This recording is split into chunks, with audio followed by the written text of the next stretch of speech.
Have you ever sat alone in a quiet room, not scrolling, not speaking, just listening?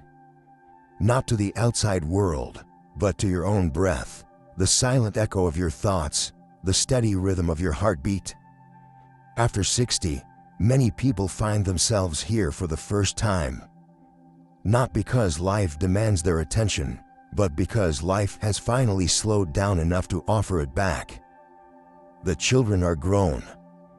The responsibilities that once filled every hour have eased. The noise of ambition fades into the background. And in that soft stillness, something long buried begins to stir. A presence, a quiet knowing, a deeper kind of wisdom that could not emerge while the world was loud. This video is not for the version of you that chased answers, climbed ladders, or rushed to keep pace. This is for the you who is finally still enough to hear what was always waiting beneath the surface.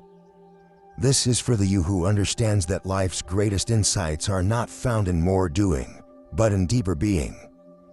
So I invite you, gently, sincerely, to stay. Breathe with me.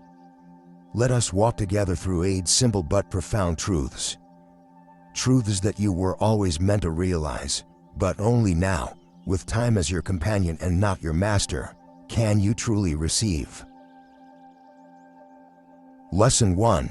Time was never yours to control.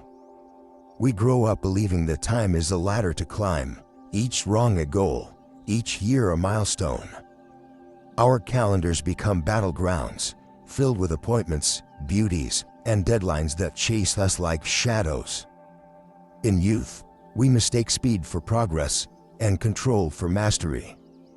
We try to bend time to our will, to pack more into each hour, to conquer the day as though it were an enemy. But no matter how tightly we hold on, time slips through our fingers like water cupped in trembling hands.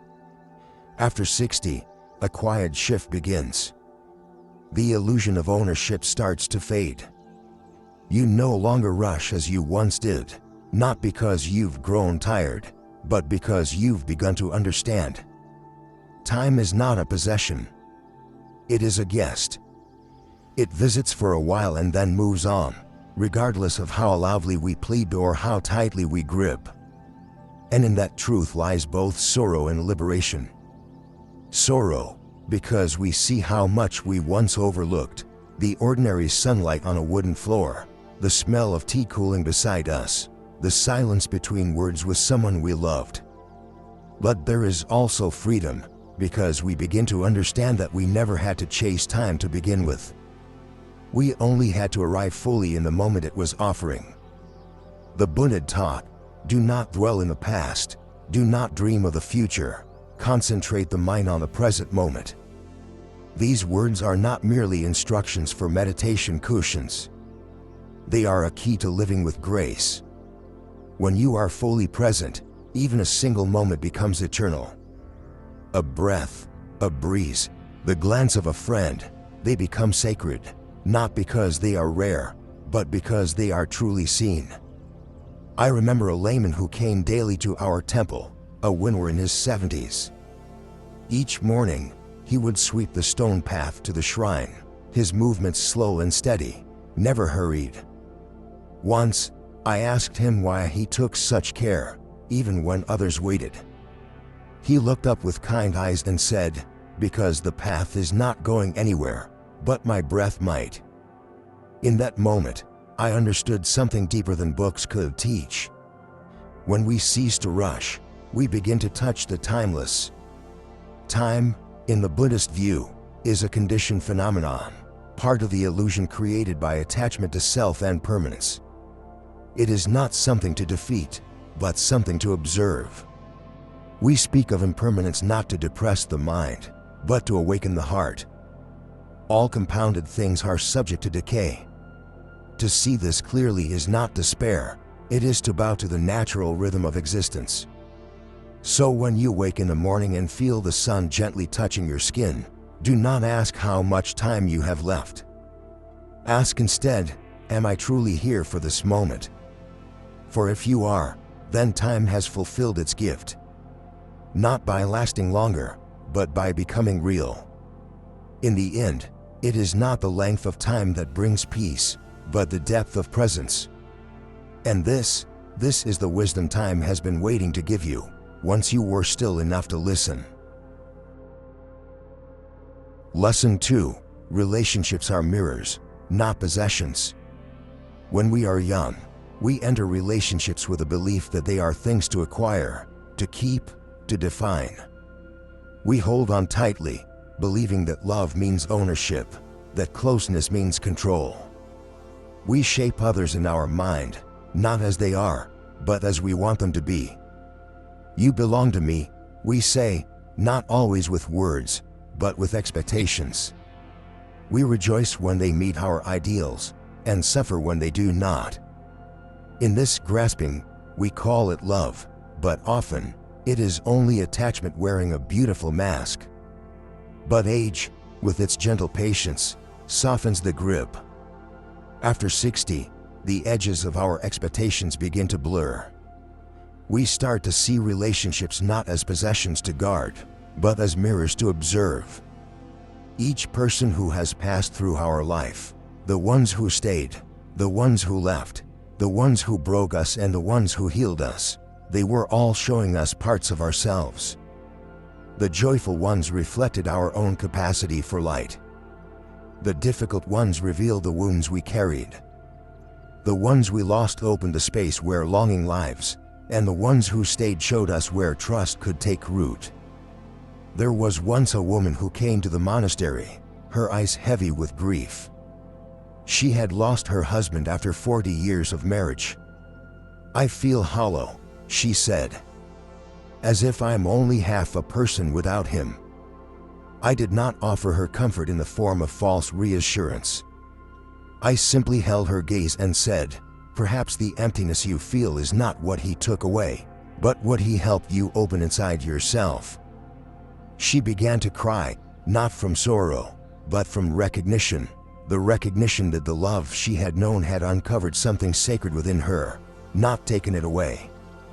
Relationships are impermanent, like all conditioned things. And yet, their impermanence is not their failure, it is their lesson. When we see others as mirrors, we stop trying to change them and begin learning from them. When they hurt us, we ask, what does this pain reveal about my own boundaries, my own unmet needs? When they leave us, we ask, what did this connection awaken in me that I now carry forward?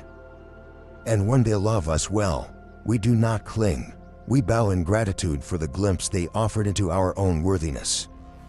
The Buddha reminded us, you yourself, as much as anybody in the entire universe, deserve your love and affection. We often seek that love in others, in their eyes, their approval, their nearness. But when we learn to look into the mirror of relationship with wisdom, we begin to find that love within ourselves. And from that place, we can love others more freely, not out of need, but out of wholeness.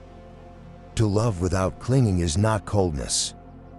It is the purest warmth. It is the kind of love that says, I see you as you are, not as I need you to be. I honor your path, even if it does not always run beside mine. That love does not bind, it liberates.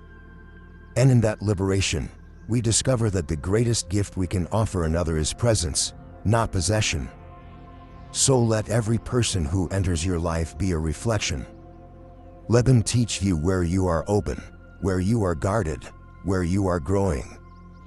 And when they go, let the mirror remain, not for sorrow, but for clarity. For in that reflection, you may just see the face of your own awakening. Lesson 3. Pain is inevitable, but suffering is optional. As the years unfold, the body begins to whisper truths it once concealed. The knees grow stiff, the back bends more easily to gravity, and the nights stretch longer in silence rather than in sleep. Loss becomes a quiet companion, not always knocking, but never far. And yet, amidst these changes, I have seen elders who walk with a grace of untouched water. Their eyes shine with a calm that no youth can imitate. They laugh, not to escape sorrow, but because they have befriended it. They move slowly, but with joy, because they are no longer resisting the rhythm of change. Pain comes for us all. This is a universal truth the Buddha did not hide. He spoke openly about aging, illness, and death, not to frighten us, but to free us from the illusion that life must always be pleasant to be meaningful. What he revealed, with a sharp clarity of compassion, is that while pain is part of existence, suffering is a choice born from our relationship to that pain. I remember an old carpenter who lived near our temple. His fingers, once strong enough to carve beams from trees, had curled into gnarled branches from arthritis. Every movement was difficult, yet he arrived at the temple gate before dawn each day. He bowed slowly, smiled warmly, and sat with such ease that you'd forget the pain wrapped around his joints like vines. One morning, I asked him, "Doesn't it hurt to move like that?" He nodded and said, "Yes. But the pain doesn't follow me. Only I can choose to follow it." His words held the essence of the Buddhist teaching on the two arrows. When struck by a narrow and sharp moment of pain, we are wounded. But the suffering begins when we shoot a second arrow into ourselves, the arrow of resistance, of resentment, of why me. The first arrow is unavoidable. The second is our own doing. The Buddha said, "The wise one feels only the first arrow." This is not to deny pain, but to stop amplifying it with mental stories of victimhood and fear. Suffering often arises not from the sensation itself, but from our unwillingness to allow it. We contract around it, we curse it, we replay it. But when we breathe into pain, not to make it disappear, but to make space for it, something changes. The pain may remain, but it no longer defines us. It becomes a wave we ride, not a weight we carry. This is the great mercy of mindfulness. It doesn't cure disease or prevent aging, but it changes the way we experience what is already here. It returns us to the present, where pain is real, but momentary, never as permanent or as personal as we once believed. So when the body aches, let us not resist. When grief visits, let us not close the door. Instead, let us sit with it like an old friend, knowing it too will pass. Let us choose, again and again, not to follow pain into suffering, but to meet it with dignity, with breath, with presence. For in that choice lies a profound kind of freedom, not the freedom from pain, but the freedom from being ruled by it. Lesson 4. Silence is not emptiness, it is full of answers. In our youth, silence is often mistaken for absence. We associate it with awkward pauses, with loneliness, with something needing to be filled. So we fill it with chatter, with noise, with distractions that dance loudly but say very little.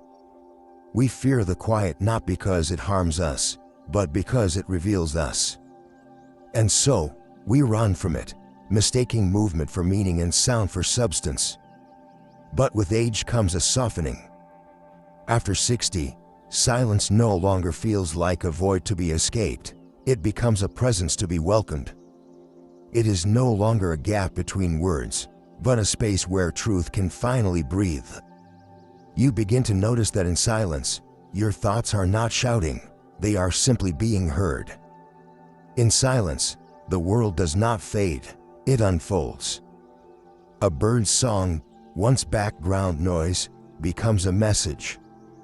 The breeze through the trees becomes scripture. Your own breath becomes a teacher. I remember an elderly nun who had taken a vow of silence many years before I met her. She lived simply, tending to a garden behind the monastery, and rarely acknowledged her visitors with more than a nod. Yet, when I sat beside her, something extraordinary happened. I felt more understood in those wordless moments than in many long conversations. There was no explanation, no performance, only presence. One morning, She handed me a note with just 6 words: "When words stop, wisdom begins." It was not just a thought.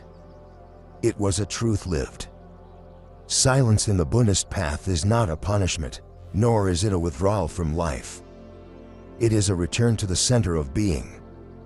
The Buddha himself retreated into forests and caves, not to escape the world, but to listen more deeply to it. He taught, better than 1,000 hollow words is one word that brings peace. But even beyond that one word, there is a silence that brings something more profound: stillness. From that stillness, true insight arises. Silence, you see, is not empty. It is full of the things we are too busy to notice when life is loud. In silence, we meet ourselves. We meet our doubts and our dreams, our wounds, and our wonder. And when we do not flee from what we find there, silence becomes sacred. It becomes a vessel, not of answers we can speak, but of truths we can feel. Some truths cannot be shouted. They can only be heard when the world grows quiet. So let the silence in your life no longer be the absence of noise, let the presence of everything that truly matters. Let it be your refuge, your teacher, your mirror. And when you enter it willingly, you may discover that the answers you've been seeking have been waiting, not in the next word, but in the space before it. Lesson 5. Letting go is not losing, it's opening. There is a quiet ache that often settles into our hearts as we grow older, the sense that life is slipping through our fingers. The reflection in the mirror changes. The roles we once played, as parents, providers, lovers, leaders, begin to fade. People drift away. Our bodies don't respond the way they used to. And in all this change, a deep fear arises, the fear that we are losing our place, losing our purpose, losing what once made us who we were. But this fear is built on a fragile illusion, the belief that these things were ever truly ours to begin with. Buddhism reminds us that clinging to impermanent things is like grasping a flame. It will burn, not because it hates you, but because it is its nature to flicker and pass. When we see this clearly, we begin to understand that letting go is not a punishment, it is a return. It is not the closing of a door, but the opening of a new space. I once sat with an elderly mother who had raised 4 children into adulthood. They no longer called as often. They had families of their own, lives of their own. She looked at me with tears in her eyes, then said, "I feel like I've been discarded, like I no longer matter." I took her hands in mine and said gently, "You're not discarded. You're released. You are now free, not from love, but from need. You are now free to mother yourself." Letting go, in the deepest spiritual sense, is not abandonment. It is an act of compassion. Not just for others, but for ourselves. It is the wisdom that says, "This too has passed through my life, and now it can pass through my heart, without leaving me empty." The Buddha spoke clearly, attachment leads to suffering. Let go, and find peace. But this does not mean we stop caring. On the contrary, it means we care without chains. We allow love to breathe, to evolve, to move with grace rather than control. Love becomes a presence, not a possession. When we let go, we make space. Space for what is real, not what is remembered. Space for who we are now, not who we once were. It is only when the hands release their grip that they are open enough to receive. In this way, letting go is not the end of connection.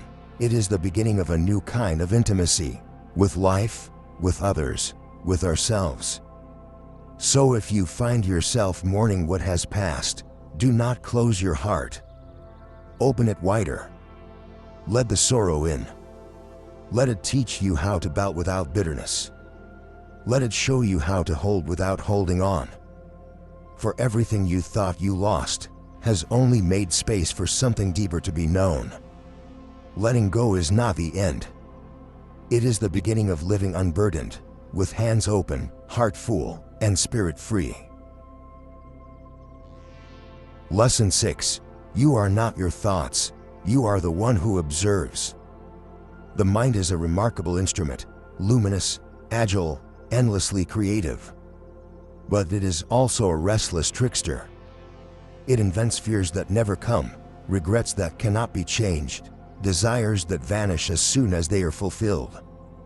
For much of life, we are entangled in this mental theater, believing that every thought must be true because it is loud, or urgent, or painful. But as we age, something begins to shift. After 60, when the noise of ambition fades and the body begins to slow, we are granted a rare clarity. We start to see that our thoughts are not who we are, they are just passing weather across a still sky. Many years ago, I sat beside an elderly man in hospice care. His breath was shallow, his body frail, but his mind was still alert. During meditation, he opened his eyes slowly and whispered, "There's so much noise in my head, so many thoughts. But now I see, they are not me." That simple sentence carried the weight of wisdom. The thoughts had not stopped, but he had stopped identifying with them. And in that moment, he found peace, not because the mind was silent, but because he was no longer clinging to the sound. The Buddha taught us about the 5 aggregates: form, feeling, perception, mental formations, and consciousness, to show that what we commonly call the self is merely a collection of impermanent elements. None of them, alone or together, can be called me or mine. They arise, they change, and they pass. And yet, behind these changing conditions, there is awareness, not a self in the egoic sense, but a spacious knowing that simply observes. When we say, "I am anxious," we speak as though anxiety is who we are. But a deeper truth emerges when we shift the language. Anxiety is present, and I am aware of it. That small change reveals everything. It reveals the witness, the calm, quiet presence that sees without judging, feels without drowning, notices without reacting. And that witness, that pure awareness, is the gateway to liberation. Thoughts will come, as they always have. They will try to pull you into stories of the past and futures that may never arrive. But you need not follow them. You can watch. You can breathe. You can rest in the silence beneath the noise. And when you do, you will discover something extraordinary. You are not your fear. You are not your memory. You are not even your identity. You are the space in which all of that arises, spacious, unshaken, free. This is not a denial of mind, but a reverence for its place. The mind is a tool. Thoughts are messengers. But you, the true you, are the stillness behind the motion, the sky behind the clouds, the awareness that has never aged. To remember this is to begin to live not as the actor caught in every scene, but as the silent watcher who sees the entire play. And in that watching, there is peace. Lesson 7. Death is not the end, it is a return. There comes a time in life when death no longer hides behind curtains of denial. It walks beside us, gently but surely, not to frighten us, but to accompany us. After 60, many begin to feel its quiet presence, not as an enemy lurking in the shadows, but as a wise companion. It is no longer a topic to avoid, no longer the distant fate of someone else. It becomes intimate, personal, present, and strangely peaceful. A grandmother once sat with me, her eyes clouded not with fear, but with clarity. She had lost her husband a decade earlier, and now faced her own terminal illness with uncommon grace. She said softly, "I used to fear dying. But now, it feels like coming home." In those few words, she revealed what spiritual texts spent lifetimes trying to say, that death is not a fall into darkness, but a return to light we had forgotten. That beyond the frailty of the body, there is something unshakable. She had not merely faced death, she had touched something eternal, and in doing so, met herself. The Buddha, in his boundless compassion, never concealed the nature of death. Instead, he urged us to contemplate it daily. Of all footprints, he said, that of the elephant is supreme. Of all meditations, that on death is supreme. To meditate on death is not to be morbid. It is to be honest. It is to live with a full understanding that everything we cling to will one day pass, and that this is not a tragedy, but the very condition that gives life its sacredness. When we avoid death, we also avoid life. We live superficially, grasping at what will inevitably slip away. But when we invite death into our awareness, we begin to see clearly. The petty arguments no longer matter. The possessions lose their glitter. What remains is what has always mattered: love, presence, truth. Death teaches us, more than anything else, how to live. In Buddhism, death is not viewed as annihilation, but as transformation. Just as a leaf falls not to disappear, but to nourish the soil for future growth, so too do we pass from one form to another, not as punishment or reward, but as continuation. The cycle of birth and death, of becoming and dissolving, is not a trap to fear, but a rhythm to understand. It is not the end of the self, for the self, as we have seen, was never solid to begin with. It is the end of clinging. When you sit quietly and feel the breath entering and leaving your body, you are already touching death and life. Each breath is a birth. Each exhalation, a letting go. The one who watches this flow, the awareness that sees the impermanence of all things, is not afraid. For it knows it cannot be broken. It is not bound to form. It is not undone by change. So let us meet death not with panic, but with reverence. Let it strip away what is unimportant. Let it guide us toward a deeper gratitude. And when the time comes, whether today or many years from now, may we not tremble, but bow. Not because we are ready to vanish, but because we are ready to return. For death is not the end. It is the threshold of what has always been waiting, the spacious, formless peace we came from, and to which we now gently return. Lesson 8. Your presence is the greatest gift you can give. There is a quiet question that arises in the heart of many after 60. What do I still offer? The roles that once defined us, the careers, the parenting, the building, the proving, begin to fall away. And with that unraveling can come a sense of emptiness, as though our worth has somehow diminished with age. But in the Dharma, we learn to look deeper. Your worth is not tied to your output. It is not your strength, your speed, or your social standing. It is your presence, the still, awake quality of being fully here, with an open heart. Presence is not loud. It does not announce itself or seek praise. But its power is immense. I remember a little girl who came to the temple every weekend to visit her grandfather. He was in his late 80s, mostly silent, with hands that trembled when he held his cup of tea. They hardly exchanged words. She would sit beside him and draw, while he simply sipped, watching her with quiet eyes.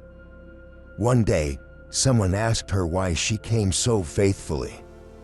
She smiled and said, "Because he sees me. Not what I do, but me." That is the essence of true presence. It is the ability to hold another being without judgment, without agenda, to simply say, through your stillness, "I am here, and I see you." That kind of attention is healing. It dissolves shame. It makes space for truth to surface. And you, having walked through so much life, are more capable than ever of offering it. When you are present, your very being becomes a refuge. You do not need to teach, to fix, to perform. Your presence, in its sincerity and depth, is enough. It says, "You are safe with me. You are welcome." And when you offer that to others, something sacred happens. They begin to remember their own worth, simply because you remembered yours. Presence also turns inward. To be present with yourself, not trying to change, fix, or distract, is one of the greatest acts of compassion. It means sitting with your own breath, your own thoughts, your own aging body, and saying, "This too is worthy. This too is sacred." In that stillness, the mind quiets. The heart softens. Healing begins. Thich Nhat Hanh once said, "The most precious gift we can offer anyone is our attention." And after 60, perhaps for the first time, we are wise enough to give it fully, not because we are trying to impress, but because we have nothing left to prove. The urgency fades, and what remains is presence, pure, quiet, generous. So if you ever wonder what your place is now, remember, you are not here to compete, to compare, or to conquer. You are here to be. And in that being, you are already giving the greatest gift, the gift of deep, unshakable presence. One that says more in silence than all the words of youth ever could. And now, dear friend, we have arrived, not at the end of a lesson, but at the quiet unfolding of something long awaited. These 8 truths are not borrowed from ancient scriptures or locked in distant temples. They are carved gently into the landscape of your own life. They have spoken to you in moments you thought were ordinary, in the hush of a morning, in the ache of parting, in the laughter shared without words. Time is not yours to conquer, it is yours to enter. Relationships are not yours to own, they are yours to cherish. Pain will visit, but suffering, that is yours to release.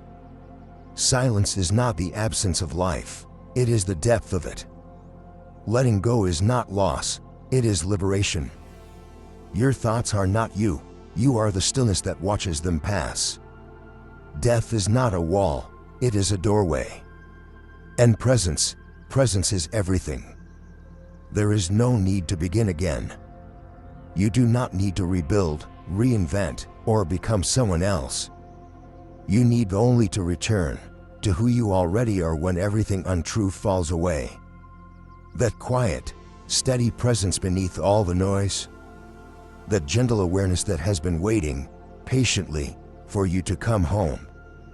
So as you sip your tea, as you fold a familiar shirt, as the sun warms your hands through the window pane, pause. Breathe that. You are not late. You are right on time.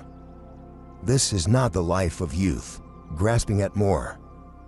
This is the life of truth, discovering that you already have enough. In the sacred stillness after 60, nothing needs to be added. Only seen more clearly. May you walk with softness. May you dwell in presence. And may you find, in this very breath, the peace you've been seeking all along.